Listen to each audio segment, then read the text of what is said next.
Saya Muhammad Galang Ardiansyah dari kelas 10-4 absen 25. Di sini saya mempresentasikan dinamika atmosfer, terus unsur-unsur cuaca dan iklim dan pemanasan global. Terus dinamika atmosfer dibagi menjadi 3, lapisan atmosfer dan gejala alaminya. 2, perbedaan cuaca dan iklim. 3, unsur-unsur cuaca dan iklim. Lapisan atmosfer dan gejala alaminya. Atmosfer 600 derajat Celcius, lapisan atmosfer paling bawah yang menempel di permukaan bumi, gejala awan, petir, dan hujan. Stratosfer 60-10 derajat Celcius, lapisan yang melindungi kehidupan di bumi dari sinar UV, gejala inversi suhu, semburan biru, dan pembentukan awan sirus. Mesosfer 50-70 derajat Celcius, lapisan yang melindungi bumi dari benda-benda langit, gejala bintang jatuh, meteoroid, dan awan Nordlichten. Termosfer 90-5000 derajat Celcius, lapisan yang dimanfaatkan untuk gelombang, gejala aurora, ionisasi gas, satelit, dan mengorbit lapisan ini. Eksosfer 2100 derajat Celcius, lapisan terluar atmosfer bumi yang berbatasan langsung dengan luar angkasa, gejala atom yang tidak beraturan, molekul gas, kehancuran meteor, dan benda-benda luar. Perbedaan cuaca dan iklim. 1. Cuaca meliputi daerah tertentu saja, iklim meliputi daerah yang luas. 2. Diamati dalam waktu yang singkat,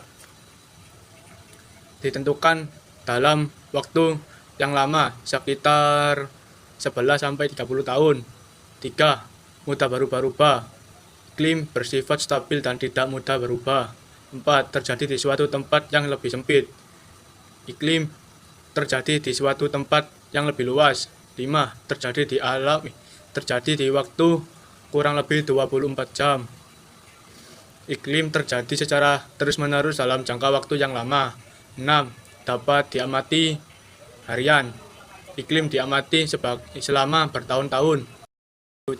Perkiraan cuaca mudah dilakukan, perkiraan mengenai iklim lebih sulit dilakukan. Terus unsur-unsur cuaca dan iklim. Suhu, panas atau dinginnya udara pada waktu dan tempat tertentu. Tekanan udara dipengaruhi oleh berat lapisan udara, sehingga semakin tinggi suhu, semakin rendah tekanan udara. Angin, udara yang bergerak dari daerah bertekanan tinggi ke daerah bertekanan rendah. Kelembapan udara, kandungan uap air di udara pada waktu tertentu. Curah hujan, jumlah atau intensi air hujan yang jatuh pada suatu lokasi tertentu pada waktu tertentu. Awan, kumpulan titik air atau kristal es yang disebabkan kondensasi uap air di atmosfer. Selanjutnya saya akan menjelaskan unsur-unsur cuaca dan iklim. Jenis-jenis iklim menurut beberapa tokoh. 1. Menurut Vladimir Köppen, klasifikasi iklim Köppen membagi iklim dunia menjadi 5 kelompok. 1. Tropis, kering, sedang, benua, dan kutub. Menurut Jonghun, klasifikasi iklim menurut Jonghun membagi iklim berdasarkan ketinggian tempat dan meningkatnya dengan jenis tanaman yang cocok ditanam di setiap zona. Iklim Jonghun membagi iklim menjadi 4 zona: panas, sedang, sejuk, dan dingin.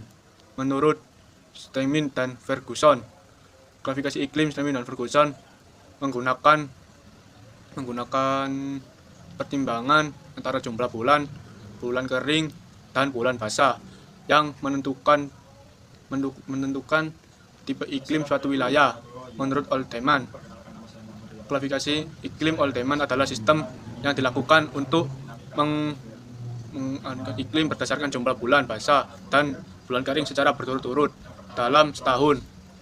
Terus menurut Köppen Geiger, Menurut klasifikasi iklim, Pemimpin Geiger membagi iklim dunia menjadi 5 kelompok utama berdasarkan suhu dan curah hujan. Dua jenis angin. Satu, angin laut adalah angin yang tertiup dari arah laut ke darat. Angin darat adalah angin yang tertiup dari daratan ke lautan. Tiga, angin lembah adalah angin yang tertiup dari lembah ke arah puncak gunung. 4. Angin gunung adalah angin yang tertiup dari arah puncak gunung ke arah lembah. Angin fons. Angin ini merupakan kelanjutan dari proses kelanjutannya hujan orografis. Setelah sampai ke puncak, angin akan turun melalui lembah yang bersifatnya kering dan panas. Angin muson. Angin muson timur adalah angin muson yang tertiup dari bulan April hingga Oktober di setiap tahunnya dan rata-rata tertiup dari arah timur ke sampai tenggara. Angin muson barat adalah angin muson yang tertiup pada bulan Oktober sampai April setiap tahunnya dan rata-rata tertiup dari arah barat ke arah laut. Jenis-jenis awan. Jenis awan melalui yang tinggi ada cumulus. Terus yang kedua cirrus, terus awan cirrus dan anvil. Sedangkan yang rendah nimbostratus, terus stratocumulus, 3 stratus, 4 cumulus, 5 cumulonimbus. Terus yang sedang alotus dan alotocumulus. Terus contoh-contoh hujan. 1. Hujan siklonal terjadi karena ada udara panas dibarengi dengan angin yang berputar-putar di tempatnya. Ciri-ciri mendung gelap pekat secara mendadak dan guyuran hujan yang sangat deras. 2. Hujan zenital terjadi siang hari ketika matahari sedang terik atau cuaca cerah, biasanya ditandai dengan awan gelap disertai guntur. 3. Awan orografis biasanya terjadi di daerah gunung atau wilayah pegunungan. Tentang pemanasan global. Pemanasan global terjadi karena gas rumah kaca atau GRK seperti CO2, CH4 dan N2O menangkap panas dari matahari yang seharusnya dipantulkan kembali ke luar angkasa. Sebagai radiasi, matahari memang kembali ke angkasa, tetapi sebagai lainnya terperangkap di atmosfer dan memanaskan bumi. Inilah yang menyebabkan suhu bumi semakin meningkat dari tahun ke tahun. Sumber emisi dan dari aktivitas manusia.